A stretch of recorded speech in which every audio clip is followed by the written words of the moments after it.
So my name is Odin Campbell, and I've been in the military now for 8 years. Um, as a 92 Fox, I am a fueler. That means I put fuel in vehicles, ground vehicles, helicopters, um, whatever take fuel. I take care of. Like I said, I've been in for 8 years. I joined when I was 31. I'm an immigrant. I came from Jamaica, 2016. I joined the military 2017. Yeah, and I've been in ever since. Started off as a fuzzy, as they call it, where you have no rank, you're just a soldier. And I'm now a E6. E6 meaning I am a staff sergeant. Staff sergeant in the military. Um, I love my job. I love being in the military. It's very rewarding, and if you like to help people, if you like to serve your country, and even though I'm from Jamaica, um, the military is the America is my country, United States rather, because America is the continent.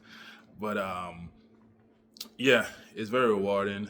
I have children. I have 3 kids. I am a single dad. Um, pay child support. I have 2 kids in Jamaica and 1 kid from my last marriage here in the states. Um, yeah, it's very can be difficult sometimes, but you know, God's not going to give you more than what you can bear. So I appreciate life, everything that comes with it, and I know that God's gonna get me through. Talking about God, I am a spiritual person. I believe that in one true God, you know what I mean? And I pray to Him every day. And I trust and believe that, you know, He will bring me through anything. Being in the military it helps to have some kind of a faith, you know what I mean? Because anything could happen, it's the military. Man, we're here, we join the military to fight. So, anything can happen. I mentioned my kids. Um, so, my journey to the military. Um, so I always wanted to join the military. I always wanted to join the military. The first time I came to America, I kind of manifested. So I told my friends that, hey, I'm gonna come here. I'm gonna join the military. And then, um, I went back home, started getting ready to come to America. We had some bumps, some hiccups. It took a little while longer than I expected. But whenever I came to America, I got here 2016. I received a green card like 6, 7 months after I got here, and I joined the military right away. Joined the military right away because I didn't want to wait. Coming to America, not coming to any family member or anybody who you know, it's kind of difficult, because you have to do things for yourself, which I'm used to doing to myself, but like I don't know anything about America. You know what I mean? I don't know anything about America, but I had to, learn on my own. I had some help, but as a man, um, I came here when I was 30, so I already had my own thing in Jamaica. You know what I mean? Then I had to leave that and then come start over here. It's hard for me being an independent man, coming here, depending on people, so I had to navigate through that. Um, so as soon as I got my green card, I said, you know what, I'm going to the military. I can start my life. I always want to do it. This was the plan. So hey, there's no hesitation. I didn't hesitate. I got my green card today. The following day, I'm there to the recruiters, asking them, like what do I need to do to join the military? I went there that day. Um, I took the ASVAB, and the following day, they called back. We got a result. Had a good score. They say I'm good for any job I want, you know. But having a green card, it doesn't open all the jobs. because you need a security clearance to get the job that you really want. I wanted something in accounting or, you know, IT or something, but I need to have a clearance that I could, access certain things, and I didn't have because I didn't have a citizenship. I didn't have my citizenship yet. So the only jobs that were open for me was fueler, 92 Fox, cook, 92 Gulf, a driver, 88 Mike, and the infantry at that time. Infantry is always open to everybody. So I chose the 92 Fox because they were offering a $20,000 bonus. Like, okay, good. I need that money. I got kids. I could use that. Plus, it's the job that would get me shipped out the earliest. Because I would sign up this week. Then next week, or the following week, I'll be going to the military. So I chose it. Went to MEPS. Did my little thing. Exercised, do all the tests, all the checks, and I was good. I was good to go, and we got shipped out. When you go into basic, all you have is a backpack. You leave everything. You know what I mean? You don't need to take deodorant and nothing. Just leave that. But they would provide it for you, and I remember they took away my deodorant. Because I brought deodorant, I brought some extra underwears and stuff. They took that away, took all that away, because when they stripping you down, they changing you from a civilian to a soldier. You know what I mean? So they strip you of all those things that ties you to civilian life. Now you're a soldier. So I remember when going there. Before I joined the military, I had long hair, I had long curls, I had long braids. I cut my hair before I go, and now I have a beard, but not because I have a shaving profile. This thing called shaving profile in the military, but I shaved my face for the first time using the razor blade.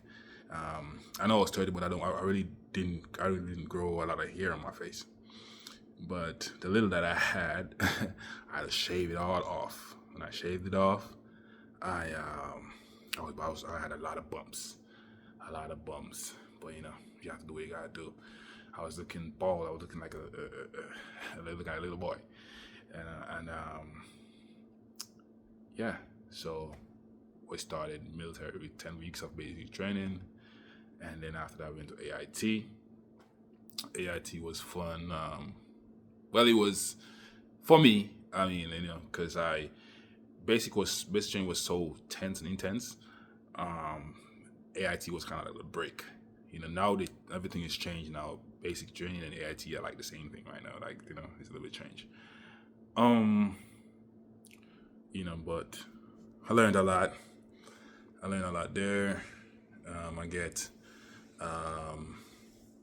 adjusted to military life for a little bit.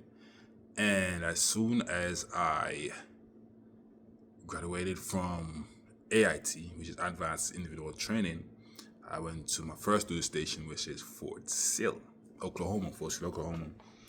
There's nothing to do in Fort Sill, Oklahoma, but I didn't hate it there. I actually like it there. Very quiet. I like the environment. Very quiet. Not a lot going on. If you want to go somewhere, you gotta go drive like an hour to Oklahoma City or 2-3 hours to Dallas, Texas. But when I got there, they were getting ready to. They were going. The majority of the company or the unit was in NTC. So the NTC is when you go there to get ready to go on deployment or rotation. All the training, you outside, you got no showers. I'll talk about that in the next video. But they were there, so I missed that. So I was kind of lucky not to go there and stuff for like 3 weeks. So I went there. I got settled in. When I came to the military, I was married, so I wasn't supposed to be in the barracks. But because you're new soldier, they put you in the barracks for like a week. They give you like a week so you could go and find a place to live so you can then move out. So meanwhile, while you're doing that, you're still getting you're still in processing into the system. I mean, they're taking you different places, finance, housing, all them stuff, to make sure that you are set in the military. So you can work without stressing about stuff like that. You know what I mean? So at this time, I said I'm fresh in America, so I don't have a car or anything. So during that week too, I was looking for cars and all that stuff. But you do get premise DDY. I'll explain that more in some other video. So this is basically the time you get to search for housing. So I searched for a house, post, and I got somewhere nice, and I started living there. You know what I mean? Because now you get BAH because I'm married. Basic allowance for housing, that's BAH, and BAS, basic allowance for sustenance, stuff like that. But yeah, so coming in from AIT, I got ingratiated in Fort Sill, the team, and then a couple months after, like 5 months after, we are getting ready to go to Korea. So in the military, you get chance to travel a lot. You get to travel a lot with the military. So yeah, 5 months in, 5 months in, I was on a plane going to Korea, to Camp Casey, South Korea. America, first it was cold, but because of the winds, it was really, really cold. But it wasn't anything compared to Korea. When I get to Korea, South Korea, it was so cold over there. We went there in February, so it's I'm talking. It was, if like it was really cold, and as a rotating group, you are doing PTs outside. You're doing ACFT outside. By the time it was APFT, because that was like 7 years ago. It was something. It was different, but me coming in the army, even through basic training and AIT, I was always like enthused. I was always have that energy, because I'm like, you know what? It's better than where I'm coming from. You know what I mean? It's better than when I was in Jamaica working 24 hours and getting nothing. You know what I mean? Coming to the military now, I'm always getting my citizenship, and I'm making money. I get benefits and all that stuff. I can help my family. You know what I mean? So I wasn't seeing it like, oh, this is so hard, because I've done all the stuff. You know what I mean? So, except from just being in the cold. The cold was a different thing. But through my entire time there, I was not stressed. I was not, because I could take care of my family. I was still, I could send money to Jamaica, take care of my kids and all that. So Korea, the 9-month rotation, and we went there from February to October.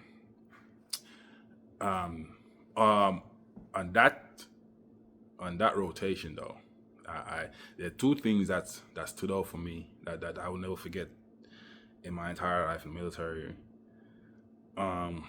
We were in the field for like 80 days. 80 days, like 80 days. We like spent like 40 days out there. And this is when tension was really, really high with North Korea, right? We spent 40 days out there, came back, spent like a week to rest and recoup and grab more stuff, and then went back again for another 40 days. That was something, because Fro is the field. We are outside in the elements, set up a tent, and we're doing field runs. We were going off post and doing all kind of exercises, all kind of training. We were positioned right next to North Korea. So when we were doing the exercise, we could see, you could literally look and see North Korea. Like, they will have their posters or their flyers that they used to spread propaganda, would float in the waters, and then we'll see. You know what I mean? who were really close. That's when we were playing a lot of war games, you know, just to like, you know, just show our presence there. So being there was some, and the fee was like crazy. So that was one memorable thing that we did there that I will never forget. And then the other thing is I got my citizenship in South Korea. That was one of the happiest days of my life. We went to the embassy, and the ambassador to Korea was there. He was the one who signed us in. It was Surisen and all that stuff. That was so much fun. I was so excited because I should back then when I joined, you get your citizenship in like 3 months, right? Like in basic training. But for me, there was a lot of mix-up with my paperwork, so it went to another office that it shouldn't have been, because of like some stuff that happened in the past, which in another video I'll go through all of that. But when I finally call and get this situated or sorted out, I got my citizenship in South Korea. I was so proud. I was so proud of myself. I was so happy because now that I'm a citizen, I can fight for my kids, to fight for my mom. You know what I mean? Because they're the reason why I do what I do. You know, I always tell my daughter, hey, if it wasn't for you, I wouldn't be here. You know, I really do everything to make sure that they're happy. You know, so those two things stood out the most for me in South Korea when I went to Korea. It was, yeah, even though it was long, it was cold, you know what I mean? I also met a lot of friends that I follow today on social media. We played soccer, we played in the tournament over there. You know, played basketball, played the basketball tournament over there. It was really, really fun. It was really, really fun. But separate and apart from just the field and all the working, we had time we could go and, you know, play soccer, play basketball, you know what I mean, and take care of yourself. Yeah, so after 9 months of that, we came back, and I came back to Fort Sill, Oklahoma. I came back to Fort Sill, Oklahoma. We then start, you know, get everything back together as normal, because we know when you go on rotation, you come back, you get a certain amount of time to know, you know, to get back in the groove of being back stateside. You know, so we're doing that for a couple of weeks, a couple of months, and then it was now coming up on time. Oh, another thing, in my army journey, I joined 30, but I older, but I came in as a fuzzy, right?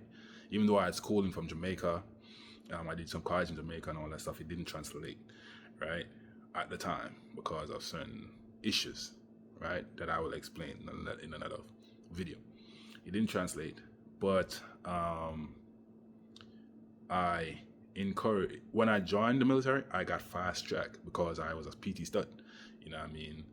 I was scoring 300 in every APFT. So like when in the military, if you're a PT stud, a lot of times they look at that as they call it ice speed. So I got a waiver from fuzzy to PV2,